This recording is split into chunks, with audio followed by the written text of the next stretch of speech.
জেলা প্রশাসনের বেঁধে দেওয়া সময়সীমা অনুযায়ী গাছ থেকে নামানো হচ্ছে গুটি আম।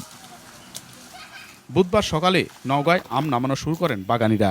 সপ্তাহখানেক পর বাজারজাত করা হবে অন্য জাতের আম। স্থানীয় প্রশাসনের ক্যালেন্ডার অনুযায়ী এবার বৈরী আবহাওয়ার কারণে 4 দিন পিছিয়ে 30 মে থেকে মিলবে গোপালভোগ ও হিমসাগর আম। এবার আমের ভালো দাম আশা করছেন বাগান মালিকরা। আমের দাম অন্যান্য বাড়ার চাইতে সবচেয়ে বেশি হবে, কারণ অন্যান্য আমের যে জেলাগুলোতে সেগুলোতে উৎপাদন অনেক কম। এবারের বৃষ্টিটা লেটে আসায় পোকামাকড় হবে না এবং আমটা পরিপক্ক হবে। অপরিপক্ক আম বাজারজাত রোধে বাগানে কঠোর নজরদারি কথা জানায় কৃষি বিভাগ। বিদেশেও এই আমগুলা রপ্তানি করার জন্য কৃষক পর্যায়ে রপ্তানিযোগ্য আম উৎপাদন করছি।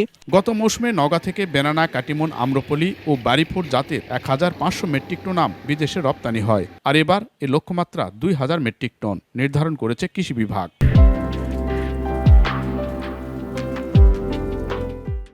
দীর্ঘ প্রতীক্ষার পর নওগাঁর সুস্বাদু আম আজ থেকে বাজারে আসছে। এবার এ জেলায় নানা প্রতিকূলতার মাঝেও অন্তত 23 জাতের আম উৎপাদন হয়েছে।